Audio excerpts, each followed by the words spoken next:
2008 was a big year for the Rolling Stones. Not only did it herald their biggest success on the British album chart since 1970, it brought up a major milestone for the two youngest members of the original lineup. Born in the same hospital in Kent just 5 months apart, Mick Jagger and Keith Richards had made it to pensionable age. Just 1 year earlier, their five-leg Bigger Bang tour had finished up raking in nearly $660 million to become the highest-grossing concert tour in history. In case there was any doubt that they could still cut it live, director Martin Scorsese preserved one of their recent 2-hour concerts for posterity by committing it to celluloid. His documentary Shine a Light proved beyond a shadow of a doubt that after 45 years of playing together, the Rolling Stones could still lay claim to the title the greatest rock band in the world.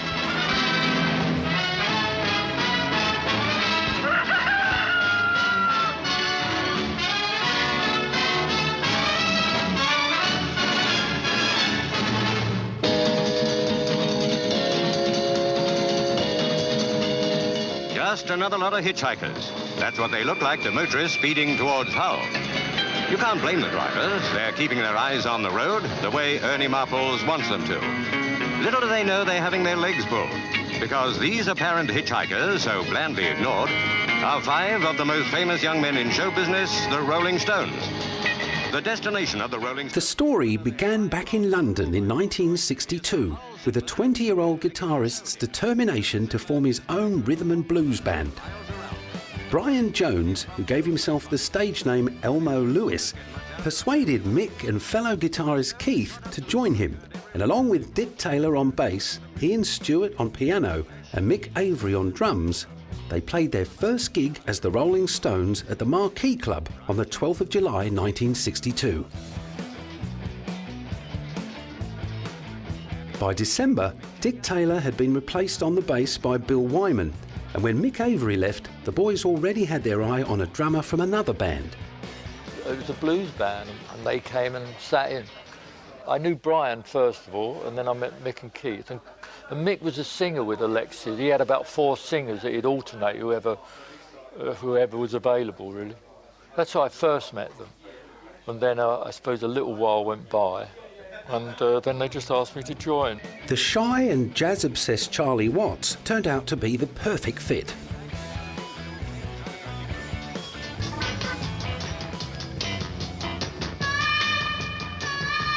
Wherever they go, and you get a lot of travelling. From the outset, their ambitious 19-year-old manager, Andrew Oldham, was grooming his scruffy protégés to be the opposite of the family-friendly Beatles. He set out to ensure they were hated by older generations to preserve their popularity with the young. The legend goes that it was Andrew who came up with the line, "Would you let your sister go with a Rolling Stone?" that went on to become a magazine headline. Gigs frequently erupted into violence.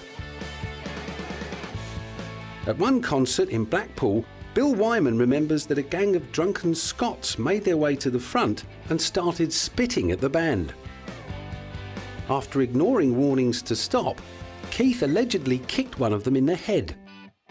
Things also got ugly at a gig in Holland in October, where fans threw debris and wrecked seating before ambulances arrived to take away the injured. The trouble at concerts enraged the authorities and incurred the vilification of the tabloids. The Daily Mirror declared, "These performers are a menace to law and order, and a result of their formula of vocal laryngitis, cranial fur and sex is the police are diverted from bank robberies, murders and other forms of mayhem to quell the mob violence that they generate." Just as Andrew Oldham had predicted, the bad press did nothing but fuel their popularity amongst the disenfranchised youth, and on the eve of their second US tour, they were presented with an award by Britain's Melody Maker magazine. Sydney's Mascot Airport, and teenagers are working up to give the Rolling Stones pop group a welcome even more frantic and disorderly than the one given the Beatles just 6 months ago. The climax came as the big jet taxi... Somewhere in between their gruelling touring schedule, which saw them pack in more than 200 gigs around the world in 1 year, the Stones found time to pump out hits like a cover of Willie Dixon's Little Red Rooster and Tell Me, written by Mick and Keith. Their second album, The Rolling Stones No. 2, went to number 1 in the UK, and in June '65, they scored their first international number 1 with the song I Can't Get No Satisfaction. It spent 4 weeks atop the US singles charts and confirmed the band as a worldwide top-billing act. Rolling Stones, the most popular group. But just as the Rolling Stones were reaching their peak in terms of popularity and critical success, things were starting to go awry internally. Although Mick was the band's undisputed frontman, it was Brian Jones who had always been considered the leader. Not only had he given the Rolling Stones their name, he continued to dictate the direction of the band and make business decisions along with Andrew Oldham. Rolling Stone magazine once wrote, "If Keith and Mick were the mind and body of the Stones, Brian was clearly the soul." And Bill Wyman remembers him as a better natural musician than the rest of the band put together. However, as Mick and Keith's songwriting grew stronger and the band moved further away from its rhythm and blues roots into rock, Brian seemed to sense that he was losing control of his beloved creation. Photographer Jared Mankiewicz, who worked closely with the Stones from 1965 to 1967, remembers a particularly tricky shoot. But Brian Jones was being quite difficult, sort of lurking in his collar, the collar of his big brown fur coat, hiding and burying himself in a newspaper that he'd brought with him. And I was really concerned that he was going to mess the pictures up. And I said to Andrew, I'm worried about Brian. Jared Mankiewicz wasn't the only one. It's fair to say that by the age of 22, Brian had already lost control of his personal life, having fathered 5 children by 5 different women. In June 1965, his on-again, off-again girlfriend, Linda Lawrence, finally left him, and he was hit with a paternity suit by the mother of his 3rd child. 1967 kicked off with the release of Between the Buttons and its single Let's Spend the Night Together, which neatly bolstered the Stones' rebellious image, just ahead of the famous Redlands drug bust, which finally gave the establishment an opportunity to get their own back on the bad boys of pop. Acting on a tip-off from the News of the World, the West Sussex police raided a party at Keith's home in West Wittering.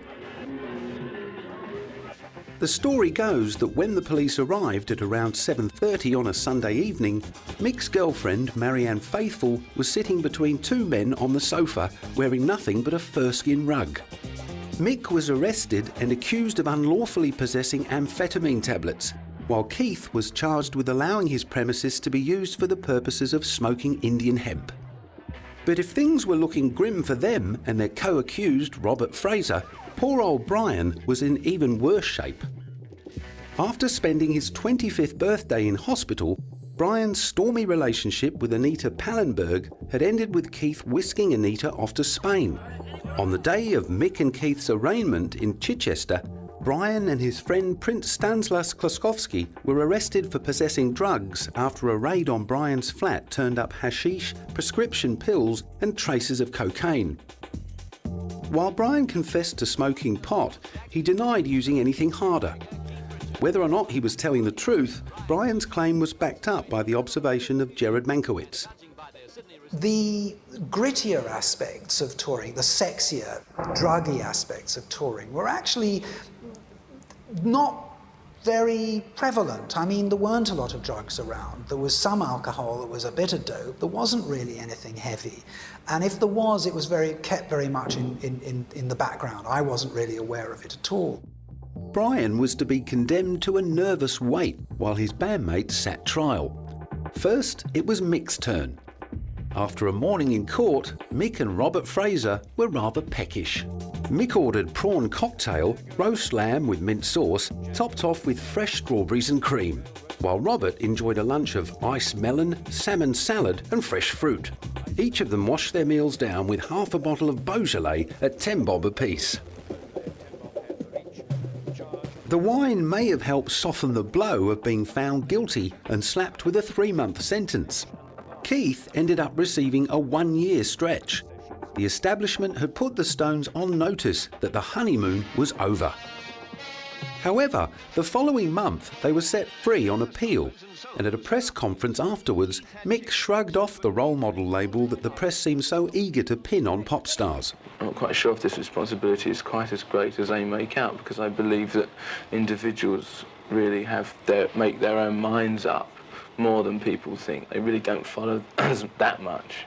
You know, I mean, if they'd have followed Paul McCartney, you know, if all the Beatle fans in the world had followed Paul McCartney, they would have taken acid by now, which I'm sure isn't the case. He rejected the idea of using his celebrity to push any kind of political or social agenda. Never done that in any way, over anything, over religion, over drugs, over politics, over anything. I've never, because I don't consider myself knowledgeable enough or a responsible enough leader. And he seemed unrepentant when asked whether he condoned taking drugs in private. It's against the law, you know. I mean, that's not necessarily. I mean, it was against the law at one point, not so long ago in the judicial history of this country, to attempt to commit suicide. And some of those people who attempted to commit suicide were put in prison. I think, looking back on it, it seems rather a barbaric law. And we might, at one stage, look back upon this set of laws and consider them in the same way. With Mick showing no signs of remorse in the wake of his brush with the law, another example needed to be made, and next it was Brian's turn. He pleaded guilty to allowing drugs to be used in his South Kensington flat. On giving evidence, he admitted that he had taken drugs in the past to a slight extent, but went on to say that he'd now decided to have absolutely nothing to do with them. He said that they'd only brought him trouble in the past and disrupted his career. Brian was sentenced to 9 months for possession of cannabis. Even though his sentence was commuted to 3 years probation upon appeal, his conviction was upheld and he was ordered to seek immediate help. Just to rub things in, Keith was now shacked up with his ex, and Mick, who was enjoying a high-profile romance with Marianne Faithfull, was starting to flex his muscles within the band. One day when we were doing the Satanic Majesties, Mick in front of me came up with another photographer in tow and announced to Andrew that this guy was going to do the new cover and this is what was going to happen. And I just knew that that was it. I packed my bags and that was it. Brian, by this time, was making only sporadic contributions to the music, but that didn't stop the Stones returning to chart-topping form with The Beggar's Banquet, which spawned mega hits like Jumping Jack Flash, Street Fighting Man and Sympathy for the Devil. But just 1 week after the rather messy launch of Beggar's Banquet, Brian was in big trouble once again. After a raid on his rented Chelsea flat, he was sent up on another charge of possession of cannabis. When he was found guilty in September, despite already being on probation, Judge Seaton refused to send him to jail and instead urged him to get clear of the drugs. Despite the judge's mercy, the second conviction put paid to any chance of Brian being granted a visa for a tour of the US to promote Beggar's Banquet.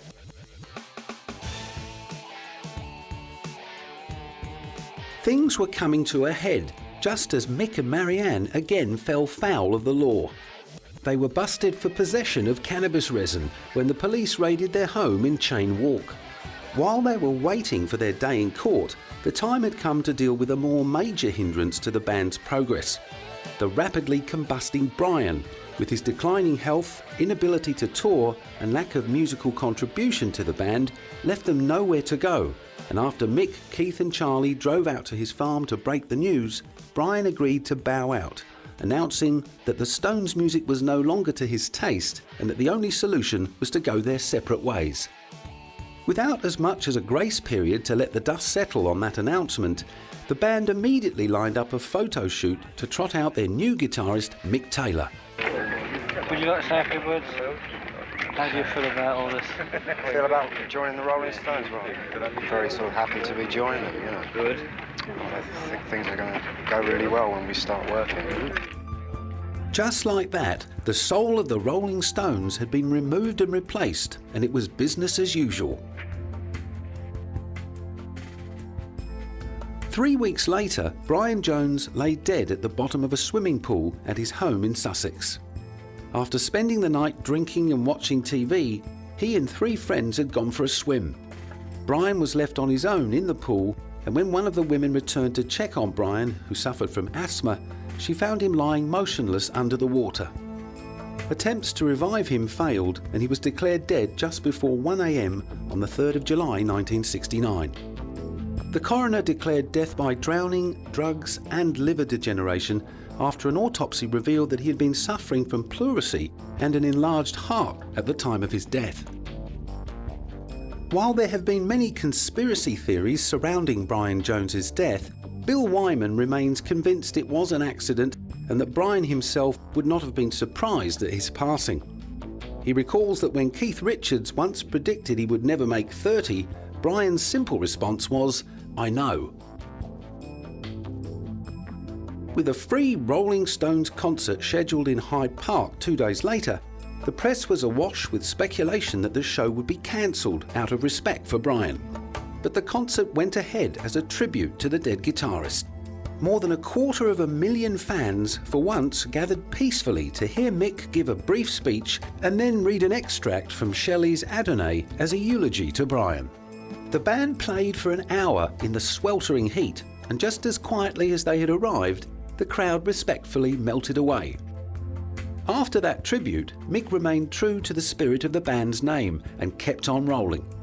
By the time Brian's coffin was carried to its final resting place in Cheltenham 5 days later, he had already left the country to star in the film Ned Kelly, leaving other members of the band to mourn a groundbreaking artist whose very death made him a founding member of the elite 27 club of musicians who died at the age of 27.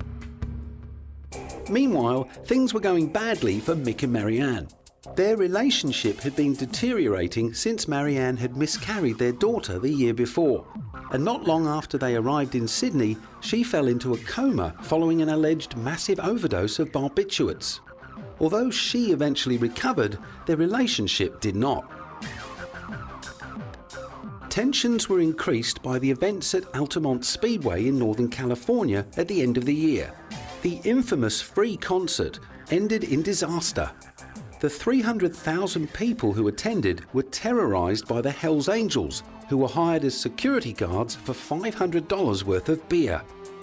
Then, while the Stones were playing, a young fan who had drawn a gun was stabbed and kicked to death by one of the bikers in full view of the stage. The Stones were forced to continue their set in order to prevent a full-scale riot. Matters weren't helped by the couple's further trips to court the next year, which resulted in Mick being fined £200 for possession of cannabis. By 1971, it was all over with Marianne, and after a brief affair with Marsha Hunt that produced a daughter, Mick got engaged to his female lookalike, Nicaraguan model Bianca Perez. Well, I'm very glad that everything... According to Bianca, the striking resemblance certainly hadn't been lost on Mick, who felt he was looking into a mirror when they met.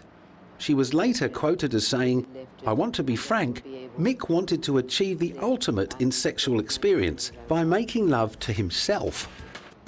In May 1971, he chartered a plane to fly guests out to his wedding in Saint-Tropez. The guest list read like a who's who of the British pop scene and included Ron Wood, Ronnie Lane and Kenny Jones of the Faces, Ringo Starr, Paul McCartney and Paul's wife Linda. What was intended to be a low-key affair turned into a three-ring circus as soon as the media got wind of the intended venue. Ever aware of the benefits of keeping things sweet with the press, Mick was diplomatic in his attempts to shoo the hordes away.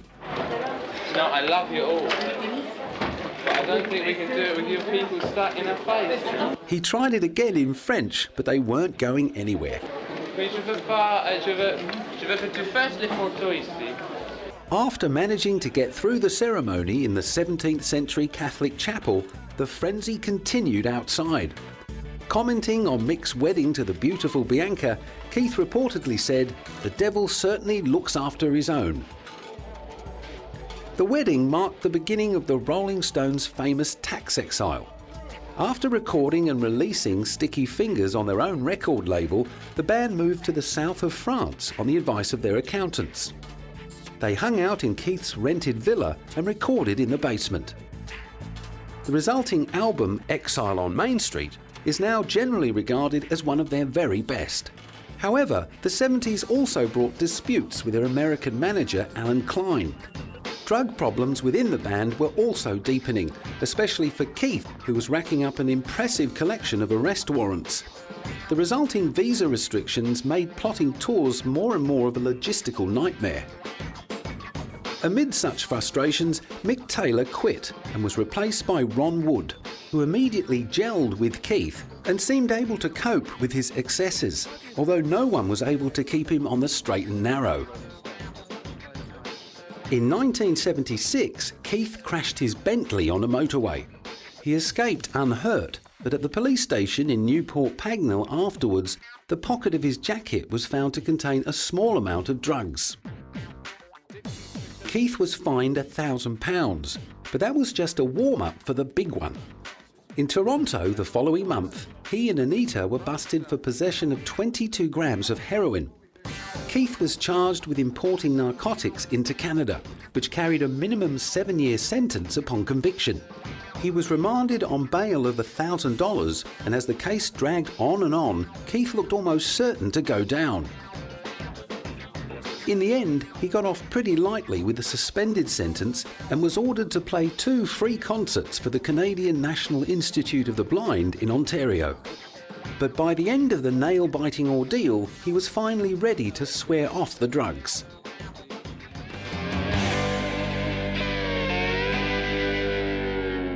As Keith got more sober, he started to assert more control in the studio, causing tension with Mick. Relations within the band reached a low in the mid-80s when Mick embarked on a solo career and toured alone, although he was quick to dismiss rumours of a split. Well, I think the Rolling Stones are a wonderful institution. It's a bit like a sort of nice English country house, and it sort of leaks a bit, but people still want to see it. And I think the Rolling Stones still will go on. I hope they will, and I hope they go on and make more records and tour again, but right now this is what I'm doing for this year. At the tender age of 45, he was already fielding questions about when he might give away the tight pants and loud guitars. I don't know, I'm pushing the boundaries here. It's never been pushed this far before. But while Mick may have enjoyed having his cake and eating it, Keith famously referred to this period of their relationship as World War III and has been publicly disparaging of Mick's solo output, which has never been particularly well received by critics. However, 20 years later, on the eve of releasing his Best Of album, Mick remained defiantly proud of his solo efforts. First of all, you know, you have to be pleased with everything that you do. You have to be pleased with it yourself, you know.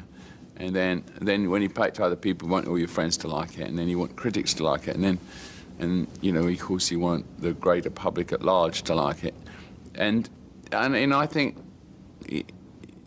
you know, I think that you have oftentimes good success with yourself and good success with the public. Sometimes critics don't like things, and you sort of, you know, you can realise you figure out the reason why they don't like it, or they're very prejudiced, or they don't like you anyway, and they get a good chance to have a go at you. But you know, I'm quite pleased with it, and I hope people like this collection. Not to be outdone, Keith released his own album in the 80s called Talk Is Cheap, which went gold in the US and garnered mostly positive reviews. While Keith and Mick were at war and little was happening with the band musically, it was 52-year-old Bill Wyman who stole the headlines by marrying 19-year-old Mandy Smith. She's young enough to be his granddaughter. He'll be drawing his pension when she's only 32. But the wheel has come full circle for the 60s rebel. Their marriage blessing could not have been more traditional. The child bride and her husband wanted all the establishment trappings. Mandy had been just 13 when they met, and their courtship had caused a scandal. There was a few problems on the way, but we finally made it. Mick's missus gave them the thumbs up. Well, I wish him lots of luck. I think it's a very good idea he got married. Charlie Watts, however, was rather less optimistic. I don't think it's a good match. I said I'm happy for him. I mean, I don't know anything about it. Bill, who sits at number 10 on Maxim magazine's Living Sex Legends list for allegedly sleeping with 1,000 women, has since conceded that his marriage to Mandy, which ended in divorce in 1991, was a result of his midlife crisis. Finally coming to terms with the ageing process, 2 years later he announced his retirement from the Rolling Stones. And we're still great friends. I still see them and chat to them. I just really don't want to do it anymore. I've done enough. It's 30 years. And then there were four. While Bill was replaced on bass by Darryl Jones, Mick, Keith, Charlie and Ronnie have remained the band's core members. And they faced the press together ahead of their post-apartheid tour of South Africa in 1995 to promote the Voodoo Lounge album.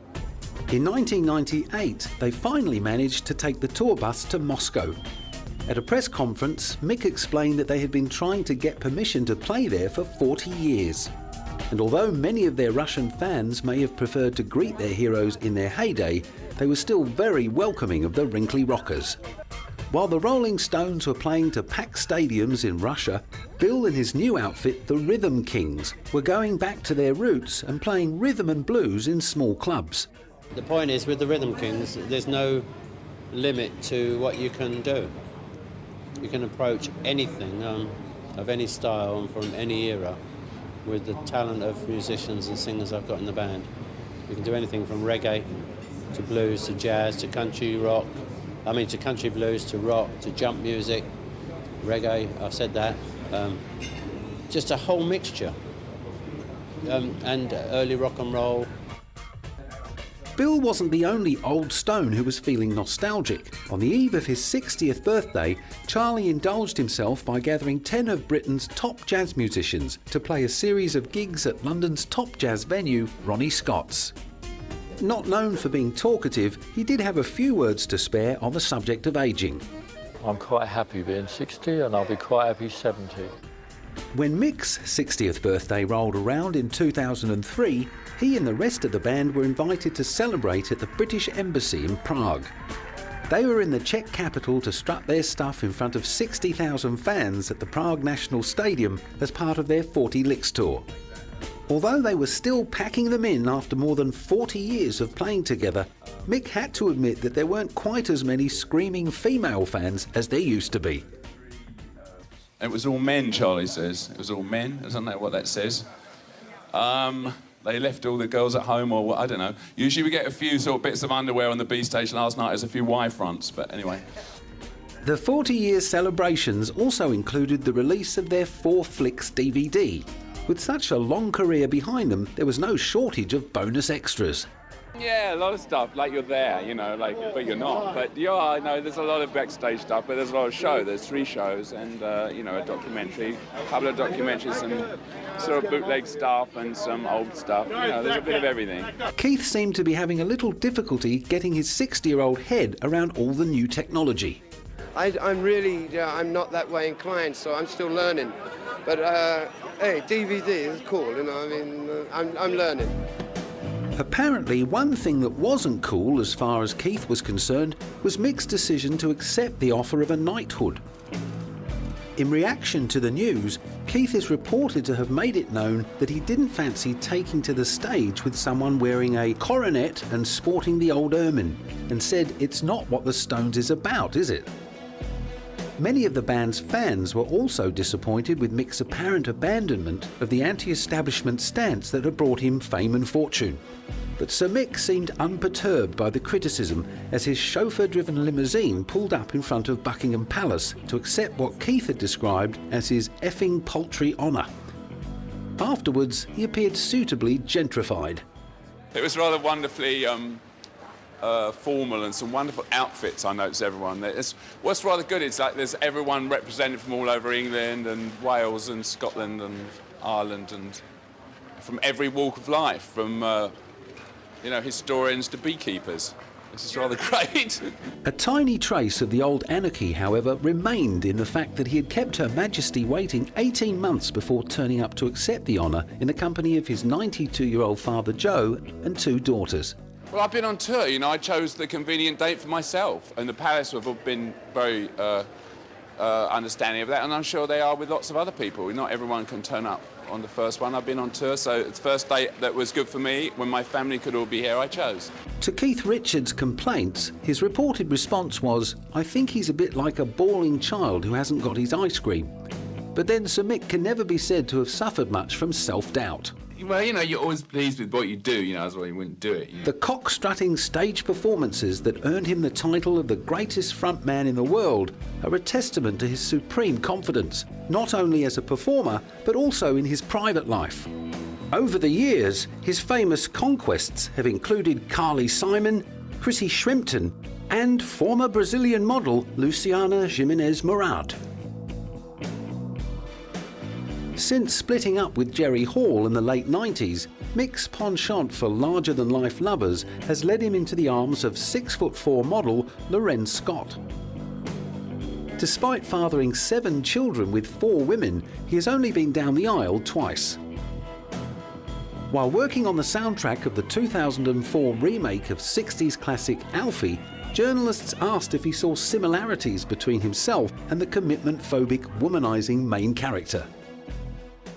There's Alfie in every woman, every man too. No, I think, you know, Alfie's this young, attractive man, you know, and you think, I think the whole idea at the beginning of the picture is that, you know, why shouldn't he have lots of girlfriends? It seems perfectly natural that he would, because they're all throwing themselves at him. But then, and then it's quite amusing how he deals with them and so on, because it's only a bit later on that you get, when that draws you into the picture, that you feel, then you see the problems that creates and so on. But you know, he is a guy that has a lot of girlfriends, lots of love affairs, but he doesn't have much else going on. And he doesn't have, you know, he drives a car, he's a repetitive job, doesn't really have any interest in anything else.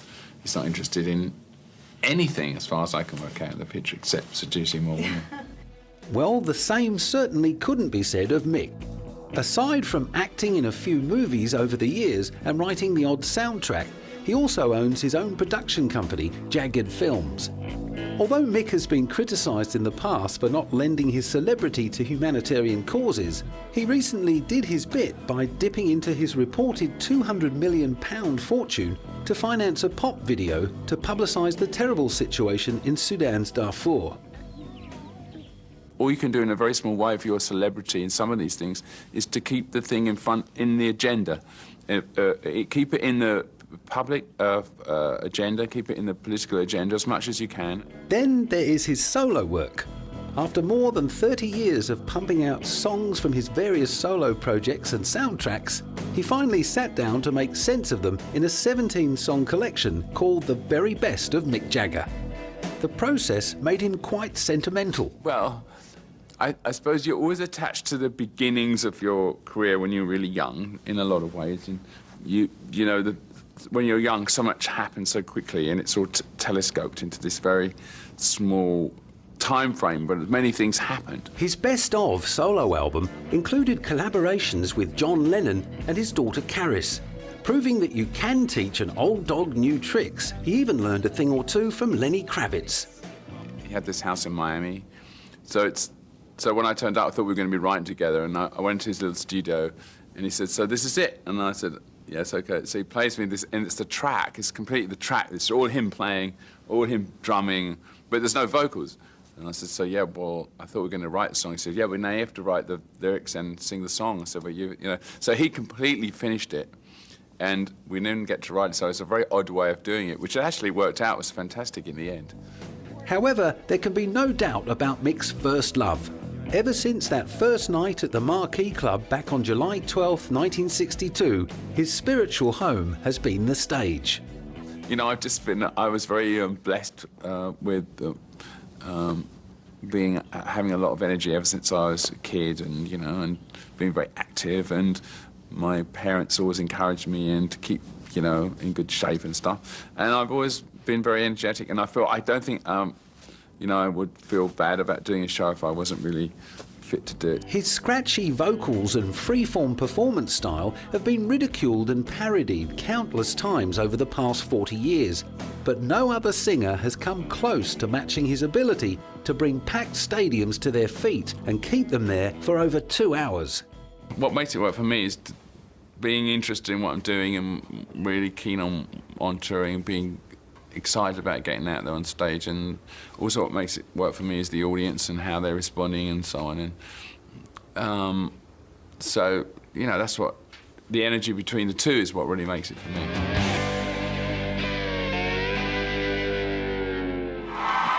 And now, in the first performance of their 2005 tour, please welcome the Rolling Stones. In 2005, Mick and the rest of the band were in Boston to kick off the Stones' Bigger Bang tour to a packed house in Fenway Park. He may not have experienced the Boston crowds first time around, but after 30-odd years in the band, Ron Wood understood what kept both the Rolling Stones and their fans coming back for more. I think just giving the pleasure and feeling the adrenaline from the audience, and they feel it from us as well. It's a great buzz. It keeps you young. The 2-hour extravaganza, loaded with Rolling Stones classics like Honky Tonk Woman, Brown Sugar and Sympathy for the Devil, also included a few numbers from the tour's accompanying Bigger Bang album. Mick described the album's sound as a good mix of the old Stones and new music. Yeah, definitely. We'll be integrating all our new songs into the new album we've got coming out, which is very vibrant and very contemporary, but yet hard-hitting, yet classical Rolling Stones. Their back catalogue of several hundred songs, sprinkled with new numbers, gave them endless options for the 35-date United States tour, which also took in Canada and Argentina. Fantastic fans in Argentina. Brilliant, loud, masculine, noisy, football-loving, enthusiastic. Yeah, and many of them, and we're very happy to go there. The South American schedule also took in Brazil, where they treated equally enthusiastic fans to a free concert that closed down Copacabana Beach. But it's been fascinating to watch. At night, I've been watching the guys get the stage and the lights together. During the day, the people just moving. It's just become, it's an amazing sight, you know, especially from way up there, you know. I mean, because well, I hope we can handle it, you know. It's just like so much action, you know. There's boats and there's planes. There's a lot smoke. of energy coming up from the beach. A lot of energy. There's people on the street playing the samba band, you know. There's people in costumes. There's just a lot of noise and very big drums. And that's a great sight. People are still, as we're talking now, still coming in. So we don't know. Nobody comes till 8 o'clock. It's going to be a lot of people. By nightfall, more than 1 million fans had flowed onto the beach. And when asked what inspired them to put on the free concert, all that Latin passion was clearly rubbing off on Charlie. And the women with nothing on, hardly anything on. The tour also included the band's first ever gig in mainland China. Newly cashed up fans in Shanghai were happy to hand over around $375 for a ticket. This is the Rolling Stones' first ever concert in China. It's very significant. I know the Stones have wanted to play China for a while, but it also is symbolic for what's happening in China. China's, you know, opening up to the world, and the bridge between, you know, the international side and China is becoming a lot shorter now. In early 2006, the band took a breather before embarking on the European leg of the mega Bigger Bang tour. While in the Southern Hemisphere, Keith took the opportunity to squeeze in a bit of beach time over in Fiji with his wife Patty. For reasons that have never been explained, he was attempting to climb a palm tree when he fell and landed on his head. Initial reports stated that he had sustained only a minor concussion, but after being flown to a hospital in New Zealand, he ended up having to undergo cranial surgery. Fans gathered outside the hospital, concerned that the years of hard partying may have finally caught up with the man of whom it was once said, if ever there was a nuclear holocaust, only two things would survive: cockroaches and Keith Richards. It turned out to be just one more chapter in a story that seems to contain as much myth as fact. One of the most famous claims made about Keith was that he had a complete blood transfusion as a cure for heroin addiction back in 1973. He has since admitted to spreading that rumour himself. Another more recent headline declared that Keith had mixed his father's cremated remains with a bit of cocaine in what may be called his strangest drug experience to date. His manager later explained that Keith's anecdote had been meant as a joke. However, Keith himself later confirmed to Mojo magazine that he had indeed snorted his father's ashes, but that he chopped them up like cocaine, not with. Back on board the Bigger Bang bandwagon, albeit 6 weeks behind schedule, he was still cracking the jokes at an Italian press conference. They put me out like a light, you know, and But I remember making the decision to go ahead and do it. And, I was surprised myself. Usually I'd be hanging from the ceiling at the idea of brain surgery, you know. But I had total confidence in it. When you got to do it, you got to do it, you know. And I was in, woke up. I was pissed off when they woke me up because I was having such a great sleep, you know. Despite looking like he could still do with a nice long lie down, he was raring to get back on with the show. I feel great. I can't wait to get back on the stage again. You know, basically everything's cool. For once, however, his timing was a little off with his on-stage partners. Just as Keith was coming good, Ron announced he was off for a spell in rehab to deal with alcohol problems, while Mick succumbed to a bout of laryngitis, forcing the cancellation of yet more shows. Thankfully, they were all back on form in time for the cameras to start rolling on the documentary of their concert at the Beacon Theatre in New York. When it came to choosing a director, there was only ever one real candidate. First time, basically, we had a lot of our music in Scorsese's films, and they kind of made a bond anyway, you know, before we did anything. Growing up with the Stones songs as the soundtrack to his own life, Martin Scorsese admitted he owed a lot to the band. So, for me, the sound of the music, the chords, the vocals, the entire feel of the music inspired me greatly. And while I was, how can I say, it became a basis for most of the work I've done in my movies, going from Mean Streets, even before, but from Mean Streets on through Raging Bull all the way up into Casino and to The Departed. Although Mick originally wanted to film a much larger concert, Marty sold him on the idea of taking the cameras into the much more up-close and personal atmosphere of a theatre gig. I'm just looking at it for pure beauty of performance, and that's the idea. It's something I'd like to capture for people in the future to see, to experience them. And don't forget, the cameras were placed in such positions that the audience doesn't normally get to see. That's the idea. The film, which also captured Mick's duets with Christina Aguilera, Jack White and legendary blues guitarist Buddy Guy, got the big thumbs up from Ronnie Wood. You really do feel like you're there, you know, on stage, and it's quite an experience for us. We actually all watched it in Berlin together. We thought, nah, we don't want to see the whole thing. But it was quite good, you know, we enjoyed it. At the film's premiere in Berlin, Keith confessed the whole thing had gone off so smoothly that he hadn't even noticed the cameras.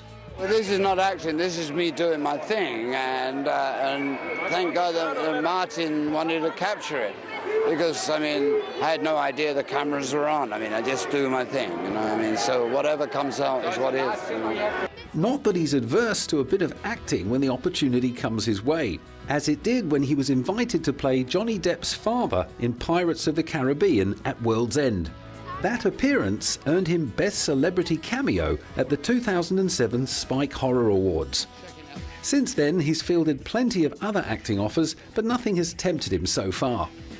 With that, it was back to their main gig and rehearsals for the final European leg of their record-breaking Bigger Bang tour. And after 45 years of touring the world, the prospect of getting back on that bus hadn't lost any of its appeal for Charlie, who just loves to play. I mean, we have as good a time rehearsing up there with nobody in the room and 2 o'clock in the morning as when you're doing a big show. It's more like a strange pastime. In a funny way, it's very odd because you kind of live for the next show, which could be, you know, the next day. So all the time is you're building up. And in that way, it's kind of akin to a bit like being in sports, because you're working up for you practice, you run about, you know, you play the song, you know, rehearse. But then the actual thing is only 2 hours, and when it's over, and then you're looking for the next one, and you pack up and you move, you know, so that everything is geared to those 2 hours in the next place. Travel show. So, you know, you always, you know, that's the way it is. And according to their fans, they still haven't reached their peak. As they get older, they get better, without any shadow of a doubt. They get better. Like all of us, we get older, we get better, they get better. The best band you'll ever see. Can't beat them. Rolling Stones! Rolling Stones, baby, the greatest rock and roll band in the world. Because they're brilliant. They're the best. They're the best rock and roll band in the world. Who else? The Stones. But now that even the youngest member has passed 60, how long can the Stones realistically keep on rolling? Till we drop. They'll still be going when they're 70. I'll do it in my wheelchair, so will he. I love the Rolling Stones!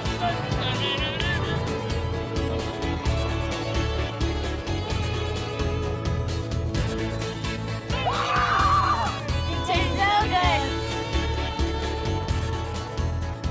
They keep me alive! It's just like my whole life is happy now. While they are still getting reviews like that, will there ever come a time to think about retiring? Well, I'm sure they will, but I'm not right there yet, so I'm enjoying what I'm doing. So that'd be great. I'm really not worrying about when I'm stopping. And the Rolling Stones' legacy? Musician or a minstrel. Look at it, the best thing you can have on his tombstone is he passed it on.